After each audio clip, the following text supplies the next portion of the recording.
नमस्कार दोस्तों, आईएएस मार्गदर्शक चैनल में आपका स्वागत है। आज हम यहाँ पर अपनी इंडियन इकोनॉमी भारतीय अर्थव्यवस्था की शुरुआत करने जा रहे हैं, जिसको हम संजीव वर्मा की बुक से स्टार्ट करेंगे। तो आज का हमारा पहला टॉपिक रहेगा अर्थव्यवस्था क्या है हमारी, अर्थव्यवस्था के उत्पाद जो है, हमारा पहला अध्याय यहाँ पर होगा अर्थव्यवस्था के उत्पाद। तो सबसे पहले हमें ये जानना होगा कि इस बुक का कॉन्सेप्ट क्या है, ये बुक किस तरीके से स्टार्ट हुई है। मतलब अगर हम पहले देखते हैं तो इस बुक को पहले जो संजीव वर्मा जी हमारे उनके द्वारा 4 पार्ट्स में डिवाइड किया गया है। जैसे पहला भाग हमारा दिया गया है घरेलू अर्थव्यवस्था, उसके बाद दूसरा भाग हमारा बाह्य परिक्षेत्र दिया गया है, तीसरा भाग हमारा वैश्विक अर्थव्यवस्था एवं दृष्टिकोण दिया हुआ है, चौथा हमारा भारतीय अर्थव्यवस्था का दृष्टिकोण एवं भविष्य की ओर जो हमारी अग्रसरित नीतियां हैं उनके बारे में वर्णन किया गया है। तो इसके चलते अगर हम देखते हैं तो जो हमारी घरेलू अर्थव्यवस्था है, जो हमारा पहला भाग है भारतीय अर्थव्यवस्था का घरेलू अर्थव्यवस्था, उसमें हमारा क्या आता है, अर्थव्यवस्था के महत्वपूर्ण लक्ष्य, जो उसके लक्षण होते हैं हमारे, जैसे गरीबी, सामाजिक परिक्षेत्र, कृषि, सार्वजनिक क्षेत्र वगैरह, और उनसे रिलेटेड जो हमारा संरचनात्मक ढांचा होता है उनके बारे में हम इस आज अध्ययन करेंगे। तो हमारा पहला भाग जो है घरेलू अर्थव्यवस्था, उसके चलते आज हम अपनी अर्थव्यवस्था के बारे में जानेंगे और हम अपना पहला अध्याय शुरू करेंगे। तो सबसे पहले आपको ये पता होना चाहिए कि अर्थव्यवस्था क्या है।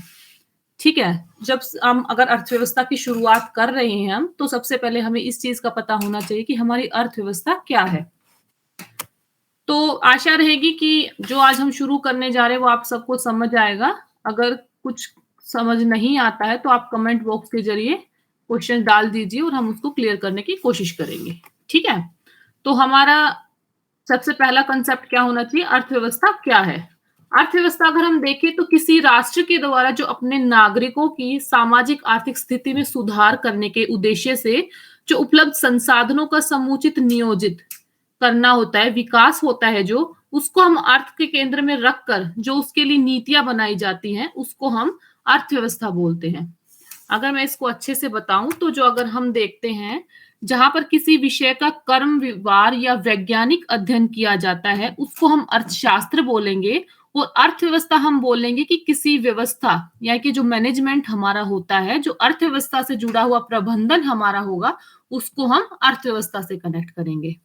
ठीक है, उसके बाद अगर हम देखते हैं अर्थशास्त्र जो हमारा होता है उसमें धन संपदा का जो वैज्ञानिक और क्रमवार अध्ययन किया जाता है। ठीक है, अगर हम अर्थव्यवस्था में इसके विपरीत देखते हैं तो अर्थव्यवस्था में धन या संपदा का व्यवहारिक प्रबंधन किया जाता है। ये हमारा देखा जाता है अर्थव्यवस्था और अर्थशास्त्र में इनका क्या अंतर होता है। ठीक है, अब हम देखते हैं अर्थव्यवस्था में व्यापक रूप से प्रयोग होने वाली वह अवधारणा है जिसका अभिप्राय किसी क्षेत्र विशेष में प्रचलित आर्थिक प्रक्रियाओं, यानी कि मेन हमारा अर्थव्यवस्था में किससे संबंध होता है, आर्थिक प्रक्रियाओं से, कि हमारी आर्थिक प्रक्रियाओं की प्रकृति कैसी है, उनका स्तर क्या है, तो उन पर जो अध्ययन किया जाता है आर्थिक प्रक्रियाओं का, उसको हम अर्थव्यवस्था से रिलेट करते हैं। ठीक है, तो हम अपने चैप्टर की शुरुआत करते हैं अर्थव्यवस्था के उत्पाद। तो इसमें कुछ हमारे पॉइंट्स आते हैं जिसमें जीडीपी, जीएनपी, एनएनपी और हमारे जीएनपी आते हैं, उनसे रिलेटेड भी हम अपना कंसेप्ट क्लियर करेंगे। तो हम यहाँ पर शुरुआत करते हैं हमारे अर्थव्यवस्था के उत्पाद की।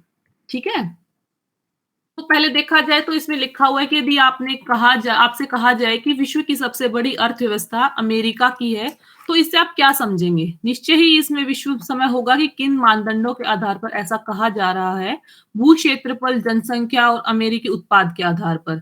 तो हमें ये पता होना चाहिए कि किसी भी देश की जो अर्थव्यवस्था है वो सबसे बड़ी किस बेस पर, किस आधार पर उसको सबसे बड़ी अर्थव्यवस्था घोषित किया जा सकता है। ठीक है, तो उसका आधार हमारा यहाँ पर क्या बताया जाता है कि भू क्षेत्रफल, जनसंख्या, अमेरिकी जो हमारे उत्पाद होते हैं किसी भी देश के, उनके आधार पर यह मानदंड निर्धारित किया जाता है कि किस देश की अर्थव्यवस्था सबसे बड़ी है। तो यहाँ पर हमारे देश अमेरिका की सबसे बड़ी अर्थव्यवस्था बताई जाती है। उसके बाद आगे देखते हैं हम हर अर्थव्यवस्था में उत्पादन के अंतर्गत इन सभी वस्तुओं को सम्मिलित किया जाता है, जैसे कि कृषि की फसल, वनज, पशुधन, इस्पात, सीमेंट, मोटर गाड़ियां, साइकिलें, पाव रोटी इत्यादि।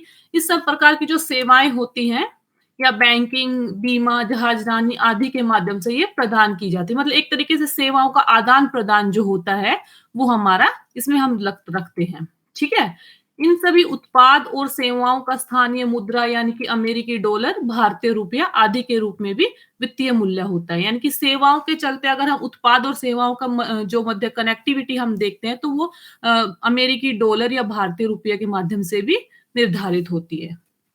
उसके बाद है इस प्रकार उत्पाद का आशय वास्तव में सभी प्रकार की उत्पादित वस्तुओं और सेवाओं का किसी भी अर्थव्यवस्था में एक निश्चित अवधि के अंदर एक निश्चित अवधि जो यहाँ पर हो सकती है वो तिमाही भी हो सकती है, 6 माही भी हो सकती है और हमारी सालांतर भी हो सकती है। मतलब इसको हम वार्षिक रूप में भी निर्धारित कर सकते हैं। तो जो हमारे उत्पादित वस्तुओं या सेवाओं का जो अर्थव्यवस्था में निश्चित अवधि के अंदर सकल वित्तीय मूल्य से निर्धारित होता है।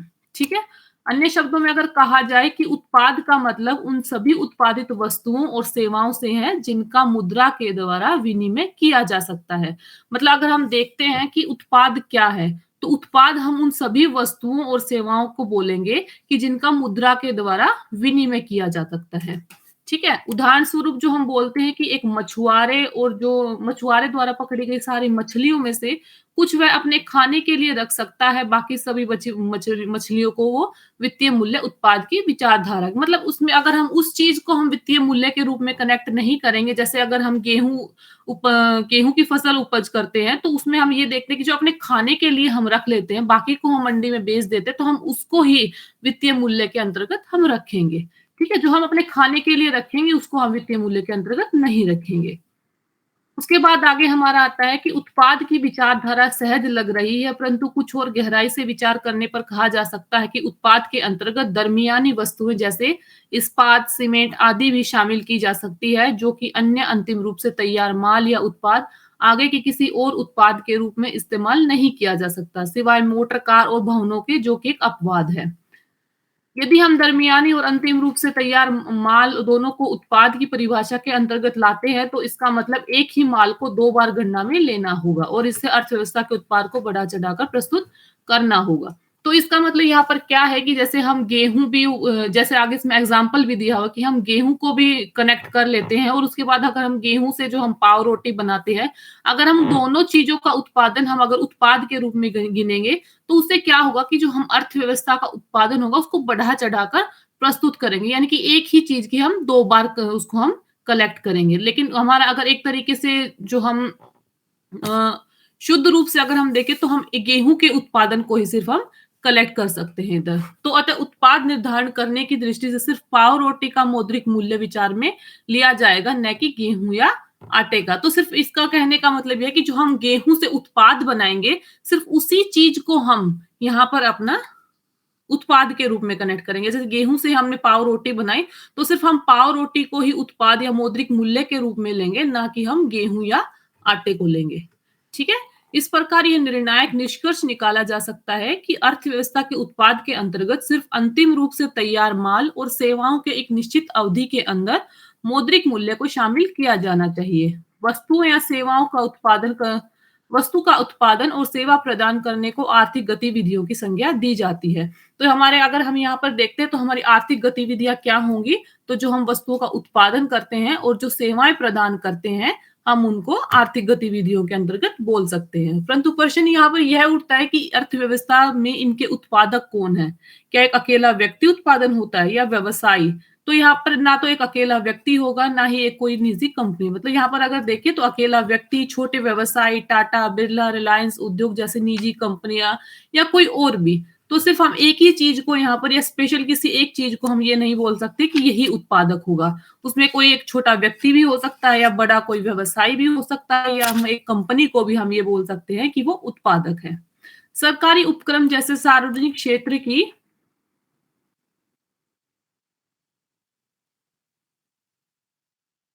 कंपनी तेल और प्राकृतिक gas steel authority of India limited SAIL यानी कि जो हमारी सेल है कंपनी है विदेशी कंपनियां जैसे कि नोकिया सोनी सैमसंग आदि ये कंपनियां भी हमारे एक तरीके से उत्पादन के तौर पर हम इनको उत्पादक बोल सकते हैं। यदि हम किसी देश की भौगोलिक सीमाओं के अंदर कुछ अंतिम रूप से तैयार माल और प्रदत्त सेवाओं का उत्पादन कौन कर रहा है इसकी चिंता किए बिना मौद्रिक मूल्य का निर्धारण करें, तब इसे अर्थव्यवस्था के घरेलू उत्पाद की संज्ञा दी जा सकती है। तो यहाँ पर आपको ये समझना ज़रूरी होगा कि घरेलू उत्पाद क्या है हमारा।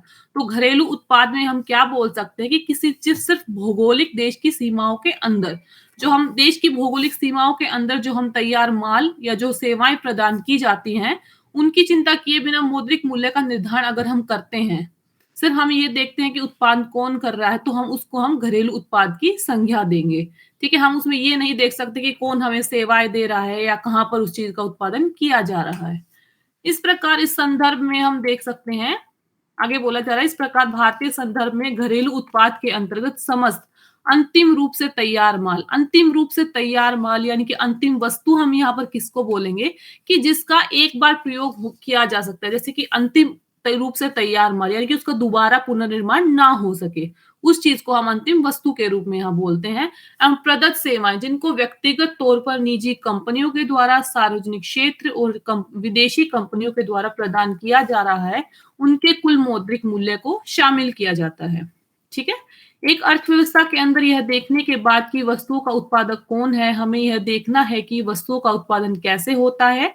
किसी प्रकार का उत्पादन करने के लिए किसी भी प्रकार का उत्पादन करने के लिए हमें सर्वप्रथम एक स्थान और एक बुनियादी ढांचे की आवश्यकता होती है। तो अब हम यहाँ पर यह बात आती है कि अगर हमें किसी वस्तु का उत्पादन करना है, तो उसके लिए हमें किस-किस चीज़ की ज़रूरत पड़ती है। तो यहाँ पर ये क्वेश्चन भी बन सकता है कि अगर हम देखते हैं कि किसी भी अर्थव्यवस्था का ढांचा अगर हमें खड़ा करना है, यानी कि बुनियादी ढांचा हमें देखना है, तो उसके लिए हमें किस चीज़ की ज़रूरत पड़ती है। तो ये ऑप्शनल रूप में हमें भी दिया जा सकता है कि पूँजी, मशीनें या श्रमिक, उद्यमी, ये चीज़ें ऑप्शन में डाल सकते हैं और ये क्वेश्चन पूछा भी गया हालाँकि कि अर्थव्यवस्था के बुनियादी ढांचे का आधार क्या है?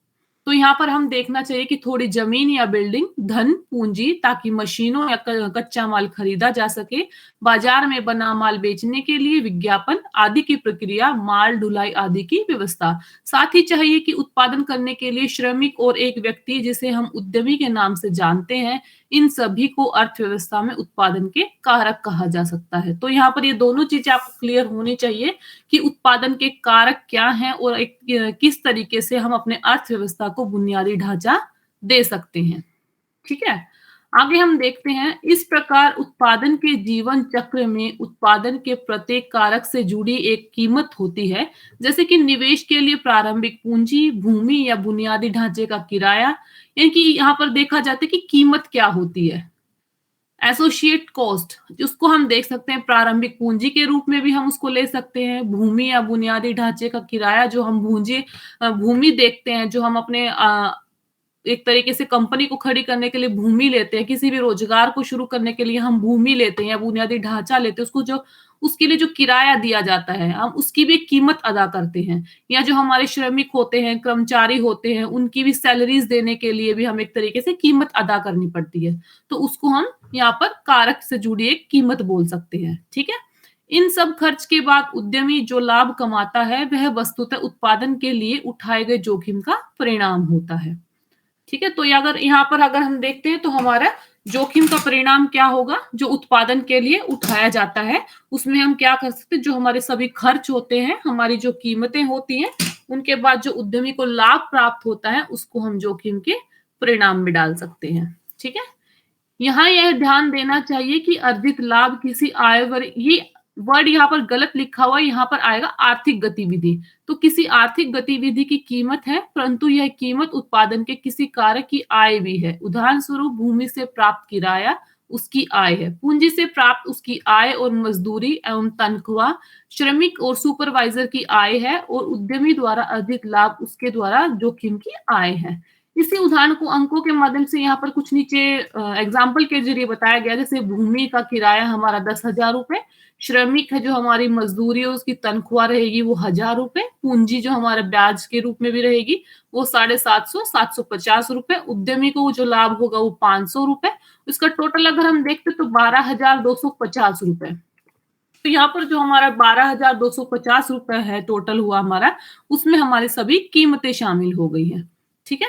तो तब इसका उत्पादन कितना होगा? तो वह हमारा 12,250 रुपए ही हम होगा। ठीक है? उत्पादन के सभी कारकों की आय क्या है? पहले उत्तर जैसा 12,250, मूलतः इसका आशय यह है कि उत्पादन कीमत ही उत्पादन के कारकों की आय है। इस प्रकार यह कहा जा सकता है कि उत्पादन और उससे अर्जित आय एक ही सिक्के के दो पहलू हैं। यानी कि एक उत्पाद और एक उससे जो आय हमें प्राप्त होगी, उन दोनों को हम एक साथ ही लेकर चल सकते हैं। यानी कि एक सिक्के के दोनों पहलू, एक साथ हम उत्पाद को लेंगे और दूसरे हम उससे प्राप्त आय को हम साथ में ले सकते हैं। ठीक है, इस प्रकार हमारे उत्पाद को या आय कहने का आशय एक ही है। कभी कभी उत्पाद को अर्थव्यवस्था की उपज या उत्पादन के नाम से भी संबोधित किया जा सकता है। मात्रा गुना उत्पादन के कारक की कीमत। ठीक है, अतः अर्थव्यवस्था में घरेलू उत्पाद एवं घरेलू आय का मतलब एक ही होता है।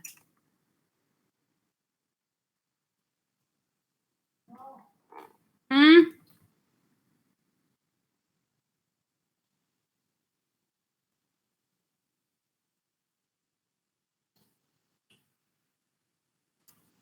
अब हम घरेलू उत्पाद, उत्पादन, आय की चर्चा की है। अब हम यहाँ पे आगे बढ़ रहे हैं।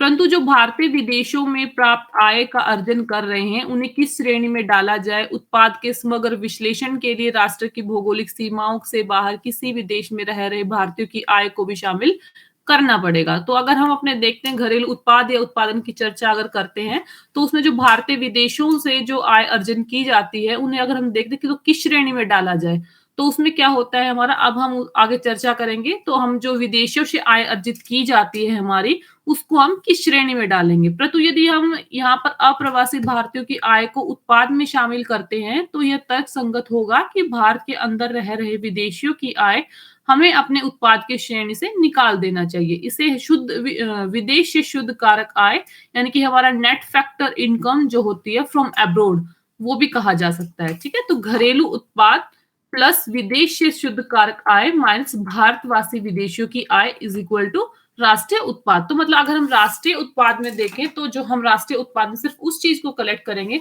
जो हमारे देश के घरेलू उत्पाद होंगे, या जो हमारे विदेशों में जो हमारे देश के लोग रहते हैं उनके द्वारा जो आय कमाई जाती है, उसको हम जोड़ेंगे।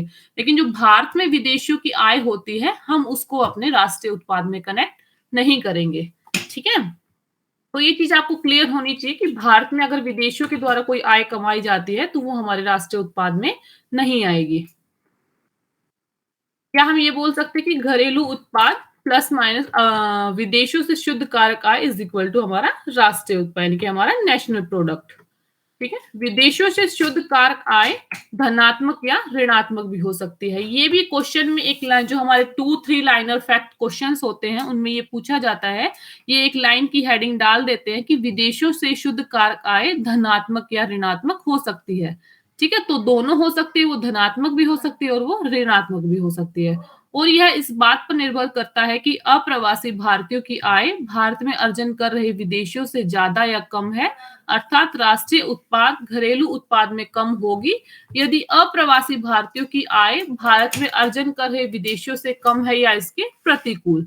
तो आगे है हमारा, किसी देश की बढ़ी हुई विदेशी मुद्रा प्रभावित ऋण अथवा घरेलू परिसंपत्ति की विदेशों को बिकवाली राष्ट्रीय उत्पाद में कमी करेगा, जबकि घरेलू उत्पाद उससे प्रभावित नहीं होगा हमारा। तो अभी जैसे हमने देखा, इधर मैंने बताया आपको कि किसी भी देश की जो बढ़ी हुई विदेशी मुद्रा होती है, हमारा जो प्रभावित ऋण होता है, या घरेलू परिसंपत्ति की विदेशों में जो बिकवाली होती है, यानी कि जो हमारी घरेलू परिसंपत्तियां होती हैं, वो जो विदेशों में बेची जाती है, तो उससे हमारे राष्ट्रीय उत्पाद में कमी होती है। यानी कि अगर हम देखेंगे कि हमारे देश में आने वाली विदेशी मुद्रा है वो बढ़ जाएगी, और हमारे देश की जो मुद्रा होगी उसमें कमी रहेगी, तो उससे हमारे राष्ट्रीय उत्पाद पर असर पड़ेगा। लेकिन जो हमारा घरेलू उत्पाद रहेगा, उससे उस पर कोई प्रभाव नहीं होगा। ठीक है, नेक्स्ट हमारा आता है अवमूल्यन की अवधारणा।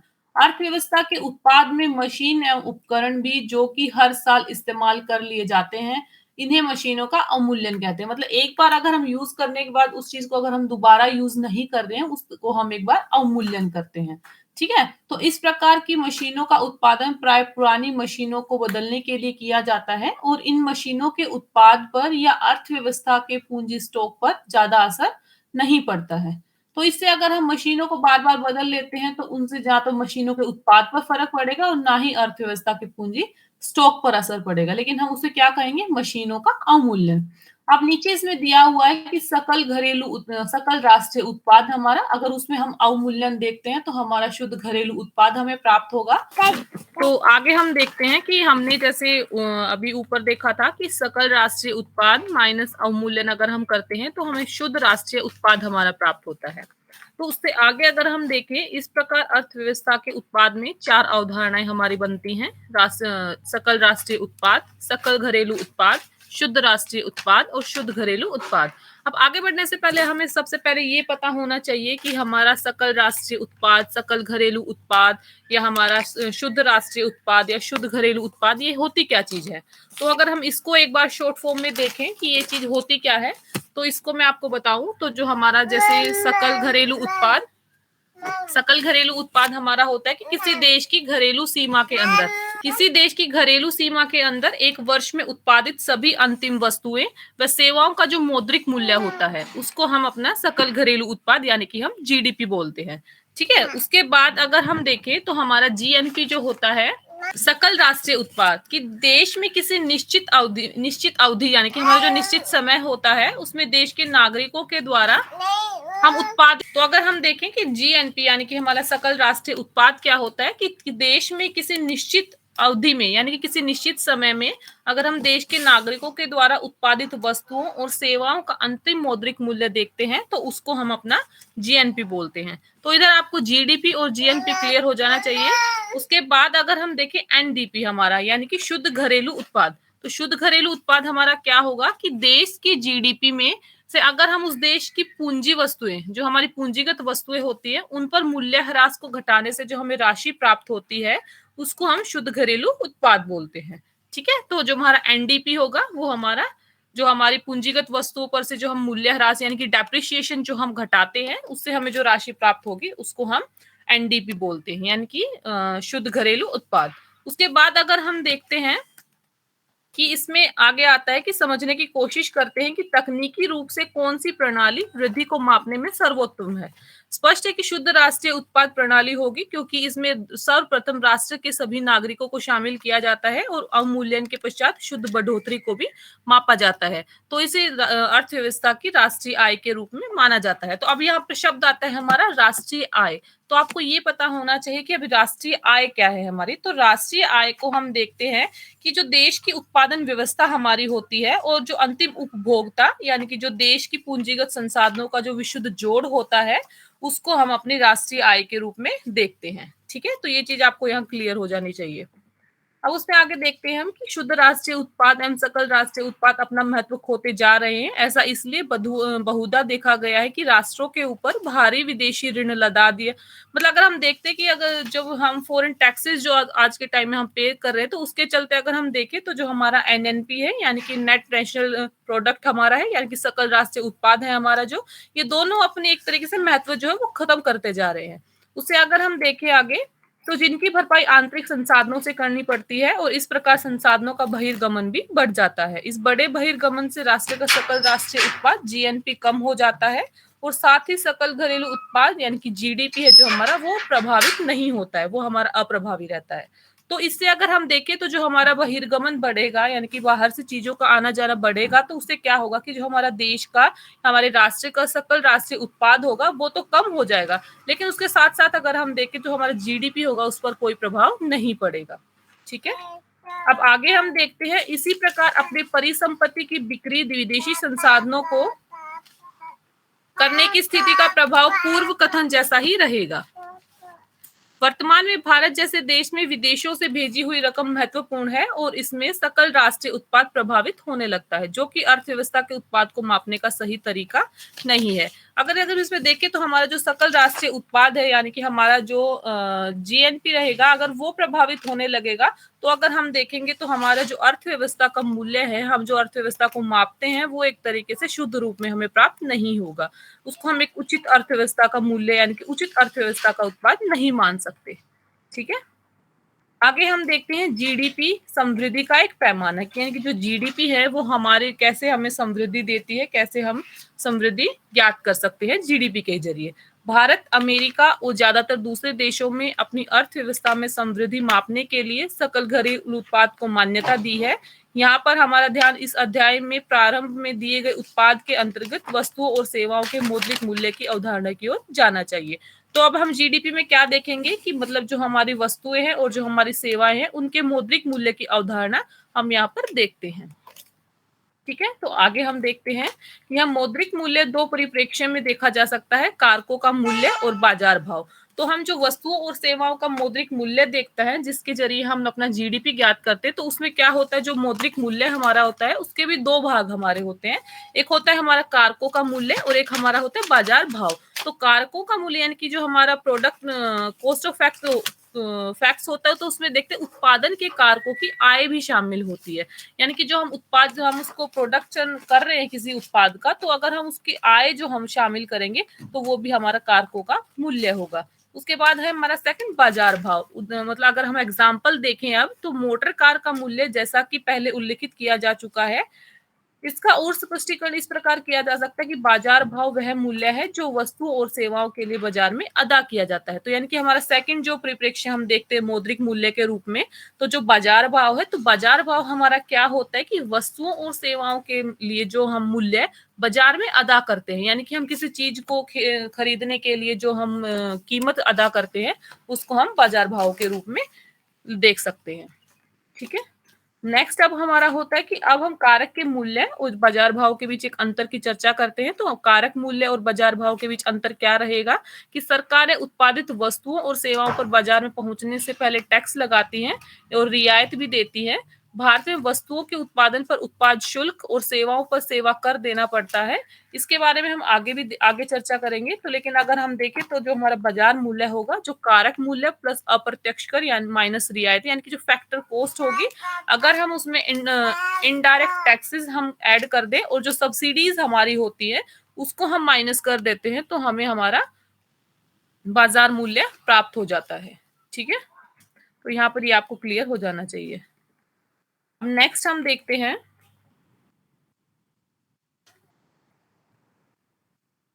कारक मूल्य प्लस शुद्ध कर, या जी हमारा जो शुद्ध कर होगा यानी कि नेट टैक्स होगा जो हमारा, वो रियायती कर से ज्यादा या उसके बराबर कभी भी नहीं हो सकता। ठीक है, तो हमारे कि हमारा कारक मूल्य प्लस जो हमारा नेट टैक्स होगा वो इज इक्वल टू बाजार भाव पर कर सकते हैं, हम उसको ले सकते हैं। नेक्स्ट अब हम देखते हैं कि अब प्रश्न यह उठता है कि मौद्रिक मूल्य में कारकों का मूल्य अथवा बाजार भाव शामिल किया जाना चाहिए या नहीं।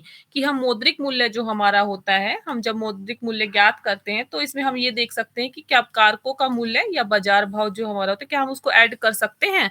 तो हम आगे देखते हैं कि अर्थव्यवस्था में बाजार भाव पर मापे गए उत्पाद को कर वृद्धि द्वारा बढ़ाया जा सकता है, परंतु इसका आशय यह नहीं होगा कि अर्थव्यवस्था में ज्यादा उत्पादन हुआ है व सेवाओं में भी वृद्धि हुई है।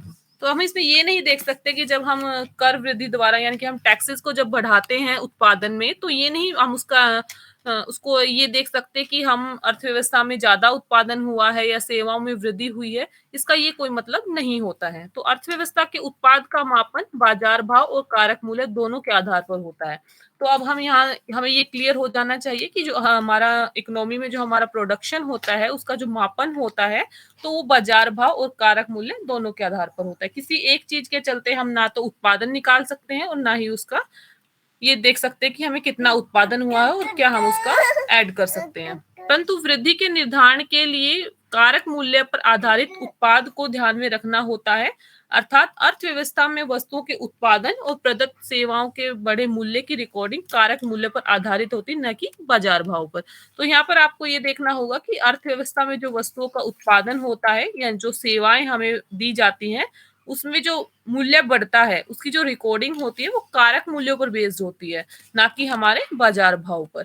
ठीक है, यानी कि जो हम कारक मूल्य हमारे होते हैं, जो भी प्रोडक्शन में चीजें यूज की जाती है उनके बेस पर हम अपना उत्पादन या सेवाओं के मूल्य तय करते हैं, ना कि हम बाजार भाव पर। यानी कि इसका मतलब बाजार में जाने के बाद हम किसी चीज का मूल्य तय कैसे करेंगे, वो तो हम अपने जो हमारे फैक्टर कॉस्ट होती है, जो हमारे वस्तुओं का उत्पादन में जो लागत लगती है, जो सेवाएं प्रदान की जाती है उसमें जो लागत लगती है, उसी के बेस पर तो हम अपना कारक मूल्य मतलब कारक मूल्य के आधार पर ही तो हम तय करते हैं ना कि हम अपना बाजार भाव के आधार पर।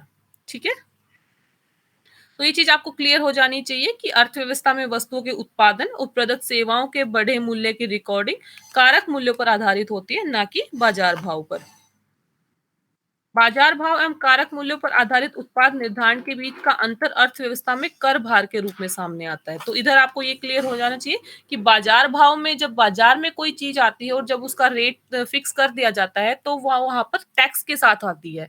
और जो हम कारक मूल्य यानी कि जो हम उत्पाद के समय कोई चीज यूज करते हैं तो वो हमारे बिना टैक्सेस के होती है। तो जब यहाँ पर अगर हम अंतर की बात करते हैं कि कारक मूल्य और बाजार भाव में जो हमारा अंतर होता है तो वो हमारा किस चीज के लिए होता है? कर टैक्स के रूप में। तो हमारा जो टैक्स होगा वो इन दोनों के बीच का अंतर होता है। ठीक है? तो अन्य देशों के साथ तुलनात्मक अध्ययन करने के लिए उपयोगी है। क्या उत्पाद बाजार भाव एवं कारक मूल्यों के आधार पर एक हो सकते हैं? इसका उत्तर है टैक्स।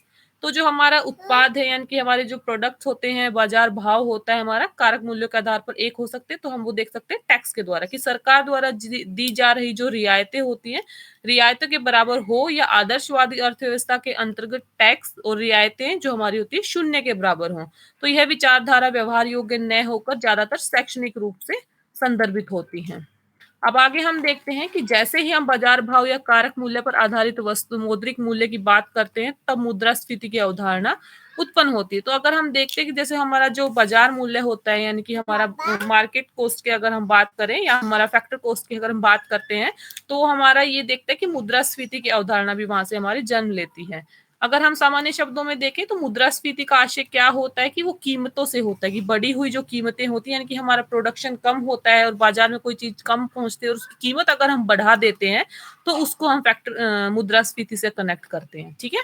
तो जब वस्तुओं की कीमतें सामान्य से कहीं अधिक होने लगती हैं तो माना जाए कि मुद्रास्फीति की दर 10% है और इसका अर्थ है कि वस्तुओं की कीमतें 10% बढ़ चुकी हैं, अर्थात कारक मूल्य भी बढ़ जाए और जिससे उत्पादन में वृद्धि समझी जाने लगे, परंतु वास्तव में न तो वस्तुओं का उत्पादन बढ़े और ना ही प्रदत्त सेवाओं में बढ़ोतरी हो। तो जैसे मैंने आपको बताया कि ना तो प्रोडक्शन बढ़ता है और ना ही उसकी जो सेवाएं होती है उनमें बढ़ोतरी की जाती है, लेकिन उसके चलते अगर देखें चाहे तो हम जो मूल्य होता है हमारा वो बढ़ा देते हैं तो उसको हम मुद्रास्फीति कहते हैं। ठीक है? तो इसी कारण कारक मूल्यों पर आधारित उत्पाद का मापन नियमित या अनुकूल करना पड़ेगा ताकि अर्थव्यवस्था में वस्तुओं का उत्पादन और प्रदत्त सेवाओं का आकलन सही हो सके। तो अगर हम देखें तो जो हमें अर्थव्यवस्था में वस्तुओं का उत्पादन और सेवाओं को की जो प्रदेयता होती है, सेवाओं को जो प्रदान करने का आकलन होता है, उसको अगर हम सही तरीके से करेंगे तो उसके लिए हमें क्या करना होगा कि जो कारक मूल्य होते हैं उन पर बेस्ड जो हमारे प्रोडक्ट होते हैं उनके लिए हमें एक संतुलन या एक उनके बीच सही अनुकूलन स्थापित करना पड़ता है। ठीक है? अब नेक्स्ट हम देखते हैं स्थिर मूल्य आधारित उत्पाद का आशय उस उत्पाद से है जिसे मुद्रास्फीति को अनुकूलन करके प्राप्त किया जा सकता है। तो अगर हम देखें स्थिर मूल्य आधारित उत्पाद यानी कि हम एक तरीके से मूल्य में स्थिरता लाकर उत्पाद को कैसे प्राप्त कर सकते हैं तो वो हमें प्राप्त होगा मुद्रास्फीति को अनुकूलन करके यानी कि मुद्रास्फीति के बीच भी अगर हम सही तरीके से संतुलन स्थापित कर लेते हैं, मुद्रास्फीति को एक सही रास्ते पर अगर हम ले आते हैं तो हम अपना उत्पादों के बीच भी सही संतुलन स्थापित कर लेते हैं, स्थिर मूल्य हम प्राप्त कर सकते हैं। ठीक है? इसका और स्पष्टीकरण इस उदाहरण से भी दिया जा सकता है कि मान लीजिए अगर हम देखें कि मुद्रास्फीति को अनुकूलन नहीं किया गया और एक वर्ष में उत्पाद वृद्धि 9% रिकॉर्ड की गई और उसी प्रकार मुद्रास्फीति भी है, अर्थात जमीन पर उत्पाद में कोई वृद्धि हुई है, कोई वृद्धि नहीं हुई है, परंतु उनकी कीमतें बढ़ गई हैं। मतलब अगर हम देखें तो किसी चीज का जो प्रोडक्शन हम करते हैं, कोई प्रोडक्ट हमारा होता है उसमें वृद्धि नहीं होती है, लेकिन उसके चलते अगर हम अपनी कीमतें बढ़ा देते हैं तो हमारी मुद्रास्फीति उससे ज्यादा बढ़ती है। तो मुद्रास्फीति को अनुकूलन किए बिना उत्पाद में वृद्धि का कोई महत्व नहीं है और ना ही वास्तव में यह भ्रमित करने वाला है। ठीक है?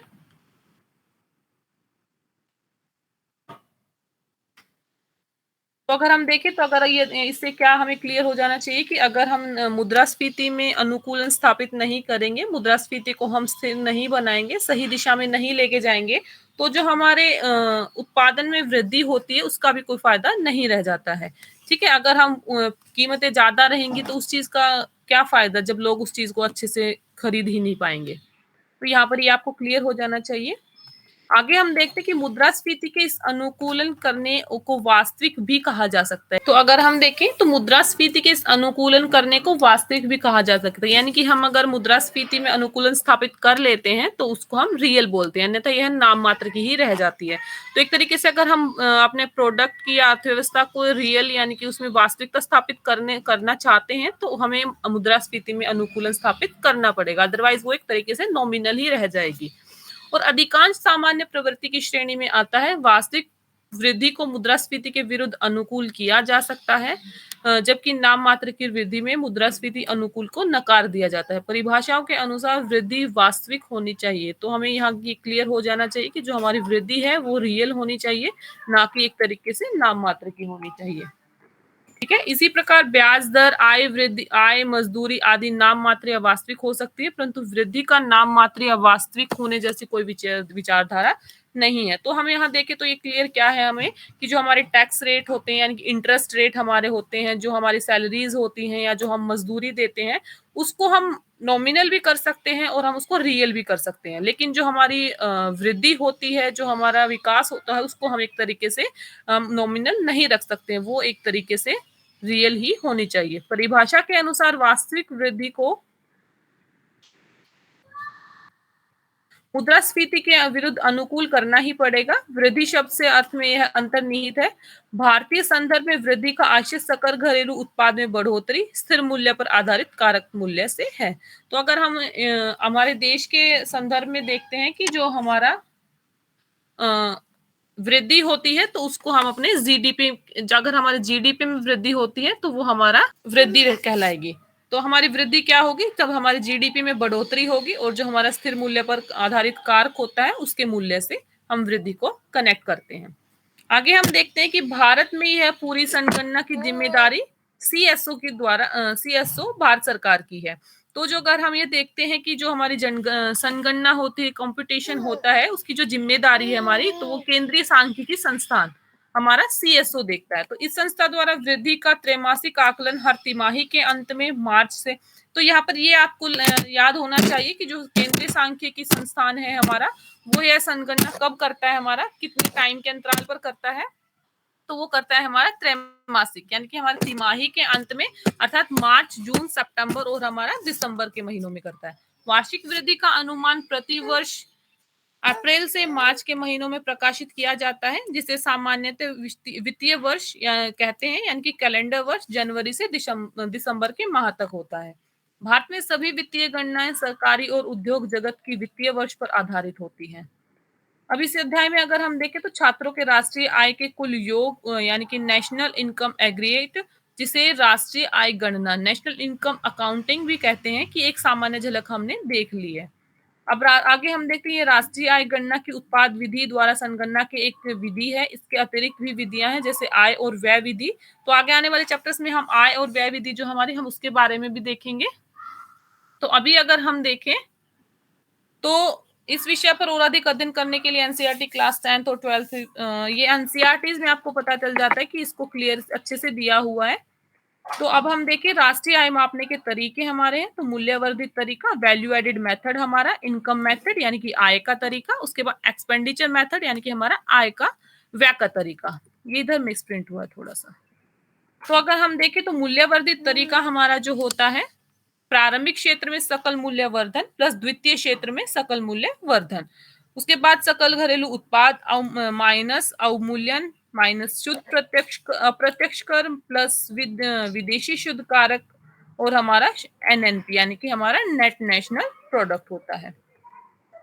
उसके बाद हम अपना आय का तरीका देखते हैं। तो उसमें इनकम मेथड अगर हम देखते हैं तो कर्मचारियों का मुआवजा पर प्लस परिचालन बचत प्लस मिश्रित आय हमारी हो जाती है, और उसमें ऐड कर सकते हैं हम हमारा विदेशी शुद्ध कारक आय और हमारा शुद्ध राष्ट्रीय उत्पाद। उसके बाद हम देखते हैं अपना एक्सपेंडिचर मेथड, हमारा व्यय का तरीका होता है, जो निजी उत्पादों का उपयोग हम व्यय में के रूप में करते हैं, और प्लस हम उसमें सकल घरेलू पूंजी निर्माण को ऐड करते हैं, प्लस हम अंतिम सरकारी अंतिम उपयोग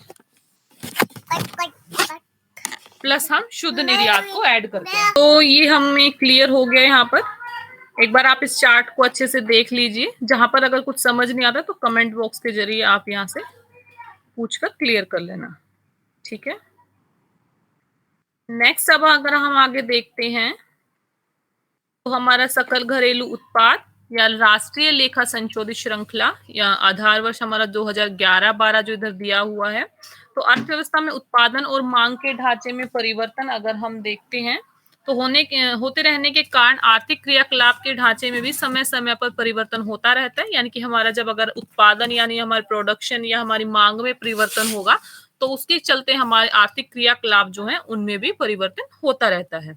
तो उत्पादन के क्षेत्र में टेक्नोलॉजी में परिवर्तन और अवस्था में नई पद्धति के समावेश से उत्पादन के तौर तरीकों में भी बदलाव होता रहता है। तो अब यहाँ पर हम देखते हैं अपना सकल घरेलू उत्पाद और राष्ट्रीय लेखा संशोधित श्रृंखला का आधार वर्ष हमारा 2011-12 है। तो उसमें अगर हम देखें तो हमारा क्या आता है कि अर्थव्यवस्था में उत्पादन और मांग के ढांचे में परिवर्तन होने के कारण आर्थिक क्रियाकलाप के ढांचे में भी समय समय पर परिवर्तन होता रहता है। तो अगर यहाँ पर हम देखें क्या लिखा हुआ है कि जो हमारा प्रोडक्शन होता है और जो उनकी मांग होती है, अगर उनमें परिवर्तन होता है तो हमारा साथ साथ अगर हम देखेंगे तो हमारे जो आर्थिक क्रियाकलाप है उनके ढांचे में भी परिवर्तन होता रहेगा। उत्पादन क्षेत्र में टेक्नोलॉजी में परिवर्तन और अर्थव्यवस्था में हमारा नई पद्धतियों के समावेश से उत्पादन के तौर तरीकों में भी बदलाव होता रहता है। यानी कि अगर हम अपने प्रोडक्शन एरिया में अगर नई नई टेक्नोलॉजीज अगर हम ऐड करेंगे या हमारे जो अर्थव्यवस्था में हम नई नई पद्धतियों का हम यूज करेंगे तो हमारे जो उत्पादन के तरीके होंगे उनमें भी बदलाव होता रहेगा, जिसके कारण सामान्य समयांतर पर उपभोग के तौर तरीकों में बदलाव भी रहेगा, सापेक्ष कीमतों में भी बदलाव रहेगा, उत्पादन और उपभोग के तरीकों में बदलाव भी प्रोत्साहित होता रहेगा। इस कारण ढांचागत परिवर्तन और मूल्य स्थिति को तरोताजा करने के रखने के लिए कुछ समय पश्चात आधार का पुनर्निर्धारण आवश्यक हो जाता है। तो यहाँ पर क्या कहने का मतलब है इधर कि जो ढांचागत परिवर्तन यानी कि हमारे जो परिवर्तन होते हैं उत्पादन और मूल्य कीमतों के चलते, तो उसके लिए हमें क्या करना चाहिए कि जो हमारा आधार का पुनर्निर्धारण होता है वो हम एक तरीके से ऐड करना निश्चित हो जाता है। उसके लिए हमें वो जरूरी हो जाता है कि हमारा जो आधार का पुनर्निर्धारण है हम उसको फिक्स ऐड ठीक तरीके से देखते रहें। तो राष्ट्रीय लेखा के आधार पे पुनर्निर्धारण की प्रक्रिया से देश के आर्थिक ढांचे से जुड़ी नई जानकारियां सामने आती हैं और यही बातें मूल्य निर्धारण के नए आधार वर्ष के संदर्भ में भी कही जा सकती है। इससे अर्थव्यवस्था के आकार निर्धारण में सहायता मिलती है, पक्षपात दोषों का शुद्धिकरण होता है और अर्थव्यवस्था के विभिन्न क्षेत्रों की सापेक्ष महत्व को नए दृष्टिकोण से देखा जा सकता है। तो जो हमारा सीएसओ है, केंद्रीय सांख्यिकी कार्यालय है हमारा, उसके द्वारा राष्ट्रीय लेखा की नई श्रृंखला के अंतर्गत राष्ट्रीय लेखा सांख्यिकी का आधार वर्ष हमारा पहले 2004 से 5 था, लेकिन अगर हम आज के टाइम में देखें तो जो हमारा सीएसओ का आधार वर्ष है वो बदलकर हमारा 2011-12 कर दिया गया है। 2004-5 का आधार वर्ष का निर्धारण जनवरी 2010 में किया गया था। आधार वर्ष में बदलाव के साथ साथ प्रणाली संबंधी कई सुधार भी किए गए। ना केवल अगर हम यहाँ पे देखें तो हमारा आधार वर्ष बदली किया गया था, उसमें कुछ बदलाव भी किए गए थे कि अगर हमें कहीं कमी लग रही थी उस चीज। तो आगे हम देखते हैं राष्ट्रीय लेखा की नई श्रृंखला पुराने आधार में सुधार लाकर कॉर्पोरेट सेक्टर हमारा और सरकारी क्रियाकलापों का व्यापक सर्वेक्षण करती है। इसके साथ ही राष्ट्रीय सैंपल सर्वेक्षण के माध्यम से एकीकृत आंकड़ों का भी समावेश किया जाता है। इसके आधार पर नए मानकों के मूल्यांकन में तौर तरीकों के बदलाव, आर्थिक गतिविधियों के लेखा जोखा में सुधार और नए वर्गीकरण की अवधारणाओं की शुरुआत सम्मिलित है। मूलतः आधार में बदलाव 2009-10 में होना था, परंतु वैश्विक वित्तीय संकट के कारण इसे आगे के लिए टाल दिया गया था। इससे अगर हम देखें तो जो हमारे 9-10 में वैश्विक वित्तीय संकट के चलते जो आधार में बदलाव होना था 2009-10 तो वो नहीं हो पाया, उसको किया गया 2011-12। ठीक है। पूर्व में कारक मूल्य पर सकल घरेलू उत्पाद को सामान्यतः भारत में सकल घरेलू उत्पाद के नाम से जाना जाता था। अगर हम देखें तो हमारा कारक मूल्य पर बेस जो सकल घरेलू उत्पाद था उसको पहले के समय में भारत में सकल घरेलू उत्पाद के नाम से जाना जाता था। इससे आश्चर्य यह था कि दिए वर्ष में अर्थव्यवस्था के कुल उत्पाद हेतु किया गया कारक मूल्यों का योग, यानी कि अगर हम कारक मूल्य पर सकल घरेलू उत्पाद को देखते थे तो वो क्या होता था कि कुल उत्पादन के लिए कि टोटल प्रोडक्ट जो हमारा होगा उसके लिए जो हम कारक मूल्य लगाएंगे उन दोनों को ऐड करके हम अपना कारक मूल्य पर सकल घरेलू उत्पाद होता था। लेकिन आज के समय में अगर हम देखें तो ये दोनों चीजें अलग अलग हो गई हैं। अतः यह कुल मजदूरी, वेतन, ब्याज, मुनाफा इत्यादि का कुल योग था। कारक मूल्य पर सकल घरेलू उत्पाद की अवधारणा की अभिव्यक्ति स्थिर मूल्य और चालू मूल्य दोनों के संदर्भ में वर्ष 2004-5 के आधार मूल्य पर की जाती थी। ज्यादातर संदर्भों में शामिल शैक्षणिक कार्य कारक मूल्य पर आधारित स्थिर मूल्यों पर सकल घरेलू उत्पाद को ही जीडीपी या सकल घरेलू उत्पाद कहा और समझा जाता रहा है। साथ ही शुद्ध अप्रत्यक्ष कर यानी कि अगर हम देखें उत्पादन यानी कि प्रोडक्शन और टैक्स उत्पादन जो हमारा टैक्स प्रोडक्शन होगा उस पर दी जा रही छूट को हम शुद्ध अप्रत्यक्ष कर बोलते हैं, को जोड़कर बाजार मूल्य पर आधारित सकल घरेलू उत्पाद भी राष्ट्रीय लेखा सांख्यिकी में ही शामिल किए जाते हैं, यानी कि हमारे एनएसओ में ये शामिल किए जाते हैं। ठीक है। परिवर्तित श्रृंखला में अंतरराष्ट्रीय प्रचलन के अनुरूप उद्योगों के अनुसार अनुमानों का प्रस्तुतिकरण किया जाता है। किस चीज के लिए? सकल मूल्य योग्यता यानी कि हमारा ग्रोस वैल्यू एडेड जीवीए आधार मूल्य पर के रूप में किया जाने लगा। अगर हम देखते हैं तो जो हमारा अंतरराष्ट्रीय स्तर पर हमारे जो उद्योगों के अनुसार अनुमानों का प्रस्तुतिकरण हमारा होता है, एस्टिमेट जो हमारा लगाया जाता है वो हमारा जीवीए के आधार पर लगाया जाता है। जबकि सकल घरेलू उत्पाद यानी कि हमारा जीडीपी जो होता है वो बाजार मूल्य पर और सकल घरेलू उत्पाद कहा जाएगा। ठीक है। तो जो हमारा जीवीए होता है उसको हम लगाएंगे हमारा उद्योगों के अनुसार अनुमानों पर प्रस्तुतिकरण करते हैं हम उसका, और जो हमारा सकल घरेलू उत्पाद होता है उसको हम बाजार मूल्य पर करते हैं। ठीक है। तो जीवीए आधार मूल्य निर्धारित, इससे सकल घरेलू यौगिक उत्पादक मूल्य तथा बाजार मूल्य आधारित सकल घरेलू उत्पाद को उपभोक्ता मूल्य आधारित सकल घरेलू उत्पाद भी कहा जाएगा। ठीक है।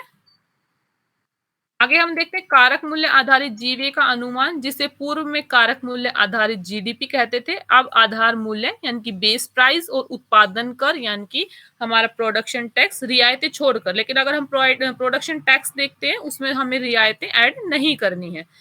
तो उत्पादन कर प्रोडक्शन टैक्स के अनुसार किया जाता है। ठीक है। इससे जीवीए का आकार प्रभावित होगा जब उनकी तुलना कारक मूल्य आधारित जीडीपी से की जाएगी, जो कि विभिन्न क्षेत्रों के लिए अलग अलग हो सकता है। उदाहरण स्वरूप उत्पाद क्षेत्र में शुद्ध उत्पाद कर के सकारात्मक होने पर सकल घरेलू उत्पाद की तुलना में सकल मूल्य योग्यता यानी कि हमारा जीवीए जो होगा वो हाई रहेगा। आधार मूल्य पर सकल मूल्य योगित की वृद्धि से नए आंकड़ों और टैक्स और रियायतों का अभ्यास अगर हम करते हैं तो जो कि कारक मूल्य आधारित सकल घरेलू उत्पाद के संदर्भ में संभव नहीं होगा। यहाँ उत्पादन कर के अंतर्गत भू राजस्व, स्टैंप और पंजीकरण शुल्क, व्यवसाय कर आदि को शामिल किया जा सकता है। तो यहाँ पे आपको ये होना चाहिए, इधर क्वेश्चन बन सकता है कि हमारा जो उत्पादन कर होता है, प्रोडक्शन टैक्स होता है, उसके अकॉर्डिंग हम किस किस को ऐड करते हैं। तो हमारा भू राजस्व होता है, स्टैंप होता है, पंजीकरण शुल्क होता है, व्यवसाय कर होते हैं हमारे, इनको हम उत्पादन कर के रूप में सम्मिलित करते हैं। जबकि उत्पाद कर अगर हम देखते हैं तो उसके अंतर्गत हमारा आबकारी टैक्स, बिक्री कर, हमारा सेवा कर, आयात निर्यात शुल्क आदि शामिल होते हैं। तो इन दोनों के बीच में आपको फर्क पता होना चाहिए, हमारा प्रोडक्ट टैक्स और हमारा प्रोडक्शन टैक्स, ये दोनों क्या क्या हम इसमें ऐड कर सकते हैं। आगे हम देखें इसी प्रकार का भेद उत्पादन और उत्पाद रियायतों यानी कि सब्सिडीज के संदर्भ में भी किया जा सकता है। जबकि उत्पाद रियायतों से आशय खाद्य, पेट्रोलियम, उर्वरक पर रियायतें, किसानों के ऋण पर आय से छूट होगा, बैंकों के माध्यम से घरेलू छूट और घरेलू सामान्य के इंश्योरेंस की दरों में छूट आदि है। इसको हम अपना कर सकते हैं उत्पाद रियायतों के रूप में देख सकते हैं। ठीक है। बाजार मूल्य आधारित सकल घरेलू उत्पाद, जिसे अब सकल घरेलू उत्पाद पर समझा जाएगा। पहले अगर हम देखते जो हमारा 2004-5 का जो हमारा केंद्रीय सांख्यिकी का संस्थान के द्वारा जो निर्धारण होता था तो बाजार मूल्य आधारित सकल घरेलू उत्पाद था। अगर आज के टाइम में हम देखते तो हमारा सकल घरेलू उत्पाद होता है कि गणना आधार मूल्य निर्धारित सकल मूल्य यौगिक के रूप में शुद्ध उत्पाद टैक्स और उत्पादन के रूप में दी जाती है। उसमें रियायतों को लेकिन ऐड नहीं किया जाता है। यहाँ पर आपको ये क्लियर हो जाना चाहिए।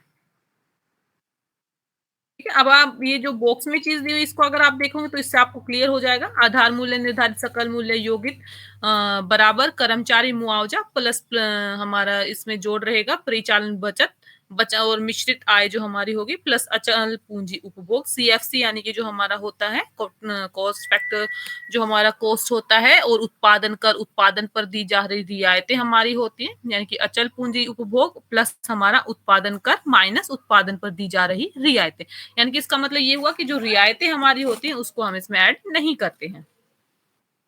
कारक मूल्य आधारित सकल मूल्य योगित, जिसे पहले कारक मूल्य आधारित यानी कि जीडीपी कहते थे, इज इक्वल टू आधार मूल्य निर्धारित सकल मूल्य योगित और उत्पादन कर माइनस उत्पादन पर दी जा रही रियायतें। ठीक है।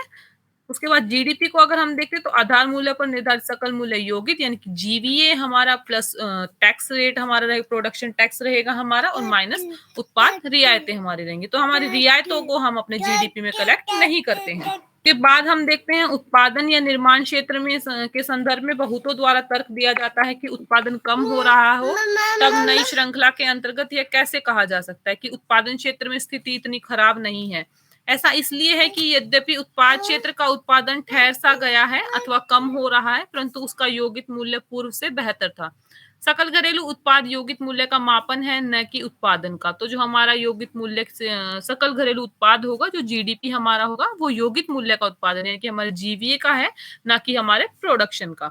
तो उत्पादन की स्थिरता के बावजूद योगित मूल्य के ऊपर जाने के बारे में है, यानी कि जो अगर हम हमारे प्रोडक्शन में स्थिरता के बावजूद अगर हम देखते हैं जो योगित मूल्य हमारा होगा वो ऊपर जाने से रिलेटेड होता है, उससे ही हम अपना जीडीपी कलेक्ट करते हैं। ठीक है, हम अपनी जीडीपी के बारे में जानने के लिए योगित मूल्य के बारे में हमारा जानना जरूरी होता है।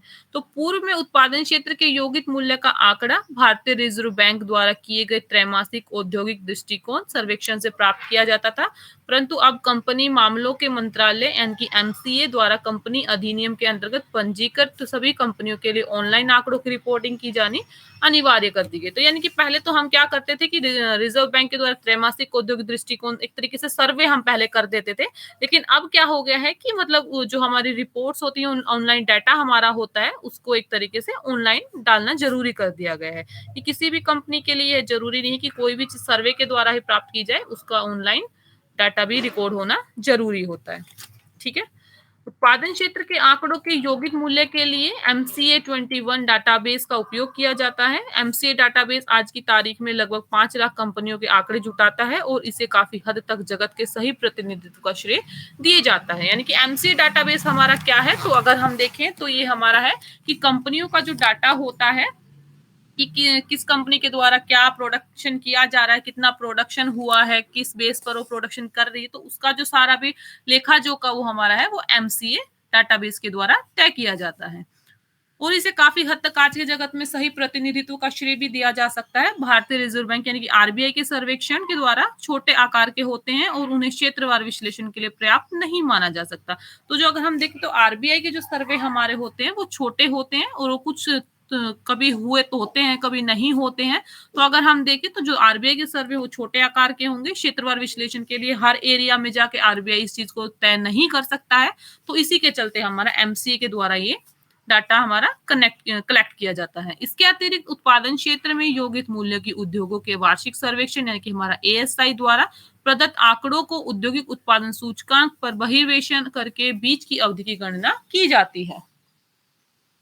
उससे आगे अगर हम देखें, इस व्यवस्था में खामी यह थी कि एएसआई और आईआईपी संस्थान आधारित आंकड़े थे, जबकि एमसीए डाटाबेस संस्थान आधारित योग्य मूल्य से कहीं आगे हैं और इसमें ब्रांड मूल्य, मार्केटिंग इत्यादि अतिरिक्त आंकड़े शामिल होते हैं। अर्थात इसमें वे सभी सहायक गतिविधियां शामिल होती हैं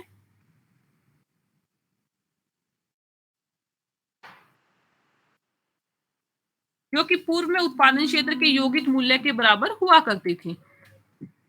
साथ ही कॉर्पोरेट सेक्टर का उत्पादन लेखा उत्पादन क्षेत्र का लगभग 66 to 70% है। इस प्रकार नई श्रृंखला का आंकड़ा संकलन स्थानीय डाटाओं से संकलित डाटा भी शामिल करके कार्य क्षेत्र की व्याप्ति को 60% तक पहुंचा देता है। ठीक है। मूल्यवान अनुभाग जिसमें मुख्यतः सोना और आभूषण होते हैं, यानी कि जो हमारी मूल्यवान वस्तुएं होती हैं उसमें हम ज्यादातर अपनी ज्वेलरीज वगैरह को ऐड करते हैं, तो पूंजी निर्माण का महत्वपूर्ण अंश होता है। तो जो अगर हम देखते हैं अपने पास पूंजी ऐड करने के लिए, यानी कि अगर हम काफी लंबे समय तक पूंजी को बचा कर रख सकते हैं, तो उसमें हम किस चीज को ऐड करते हैं, सोना या आभूषण को। तो इससे पूर्व में उपयोग के रूप में देखा जाता था। नई श्रृंखला में मूल्यवान को घरेलू बचत से थोड़ा जोड़ दिया गया है। अगर हम देखें तो जो मूल्यवान वस्तुएं हमारी होती थी, जैसे सोना, चांदी, आभूषण वगैरह हम देखते हैं, तो उनको ही हम सिर्फ पूंजी निर्माण के लिए देख सकते थे। लेकिन आज के टाइम में अगर हम देखें, जो घरेलू बचत हमारी होती है उसको भी हम मूल्यवान में ऐड करते हैं। ठीक है। तो अतः उपयोग का स्तर कम हुआ है और बचत में वृद्धि हुई है। तो इसके चलते क्या हुआ है कि जो उपयोग की वस्तु आज के टाइम में अगर देखते हैं तो लोग बचत की तरफ ज़्यादा ध्यान देने लगे। वस्तुओं का जो उपयोग का स्तर है वो कम हो गया है और बचत हमारी बढ़ गई है। नए सकल घरेलू उत्पाद के आंकड़े आईआईपी, डब्ल्यूपीआई और सीपीआई श्रृंखला के आधार वर्ष में परिवर्तन के साथ भविष्य में बदलेंगे। तो ये चीज़ समय दर समय बदलती रहती है, जैसे-जैसे हमारे जीडीपी के आंकड़े बदलते हैं, हमारे उत्पादन, हमारी प्रोडक्शन रेट, हमारे टैक्सेस वगैरह चेंज होते रहते हैं। तो उसी के चलते हमारा आईआईपी, डब्ल्यूपीआई, सीपीआई सब इनमें भी परिवर्तन होता रहता है। जैसे-जैसे इनका आधार वर्ष बदलेगा और उनमें डाटा में भी परिवर्तन होता रहेगा। आगे हम देखते हैं ये सूचियां सकल घरेलू उत्पाद के स्थिर और चालू मूल्यों के आधार पर गणना के लिए अत्यंत महत्वपूर्ण है। इन सूचियों के आधार वर्ष में परिवर्तन के कारण सकल घरेलू उत्पाद की वृद्धि दर में परिवर्तन हो सकता है। उत्पादन क्षेत्र में वृद्धि दर के बढ़ने का कारण नया आधार ढांचागत और आंकड़ों के संकलन के लिए तौर तरीकों में बदलाव आना जरूरी होता है। इनका वर्णन नीचे दिया गया है, कुछ अब नीचे पॉइंट्स दिए गए हैं।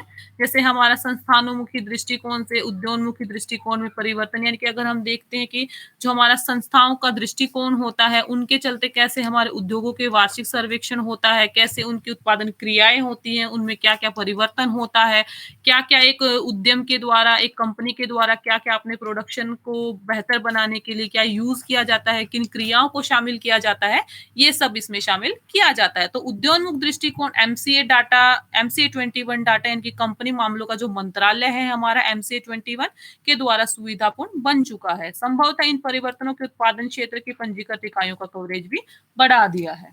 ठीक है, नेक्स्ट हमारा होता है NSSO, national sample survey office के सर्वेक्षणों को शामिल किया जाना। तो एनएसएसओ के सर्वेक्षण यानी कि जैसे कि अनइनकॉर्पोरेटेड एंटरप्राइजेस सर्वे 2010-11 और रोजगार तथा बेरोजगारी सर्वेक्षण 2011-12 के आंकड़े उपलब्ध है। आज के समय में तो आगे के भी आंकड़े उपलब्ध होंगे, तो लेकिन अब हम देखते हैं तो नई श्रृंखला का हिस्सा बनाया जा चुका है। इनसे प्राप्त ताजा आंकड़ों के कारण असंगठित उत्पादन क्षेत्र के क्रियाकलाप में संबंधित आंकड़े पहले से बेहतर हुए हैं। तो आज के टाइम में अगर हम देखते हैं जैसे जैसे हमारा उत्पादन क्षेत्र बढ़ा है उसके चलते हमारे आंकड़ों में भी बेहतरीन आई है। ठीक है, तो नेक्स्ट हमारा श्रम सहयोग संबंधित तरीकों में परिवर्तन। नई श्रृंखला में unincorporated manufacturing and services enterprises के संदर्भ में प्रभावी श्रम सहयोग विधि अपनाई गई है। पुराने तरीके से सभी प्रकार के श्रमिकों का समान महत्व दिया गया है, जबकि नई विधि के अंतर्गत विभिन्न श्रेणियों के श्रमिकों को उनकी उत्पादकता के आधार पर महत्व दिया गया। यानी कि पहले क्या होता था कि सभी श्रमिकों को समान देखा जाता था, उनके बीच किसी प्रकार का कोई भेदभाव नहीं होता था, सभी को एक नजर से देखा जाता। लेकिन आज के समय में क्या है कि जोन जितना बेहतर प्रोडक्शन करेगा उसको उसी के आधार पर उसको वैल्यू दी जाती है। ठीक है, उत्पादन कर रियायत रहित होता है हमारा, यानी कि प्रोडक्शन रेट होता है जो हमारा, उसमें रियायतें हम ऐड नहीं करते हैं। उत्पादन कर को शामिल किया जाना। उत्पादन कर और उत्पादन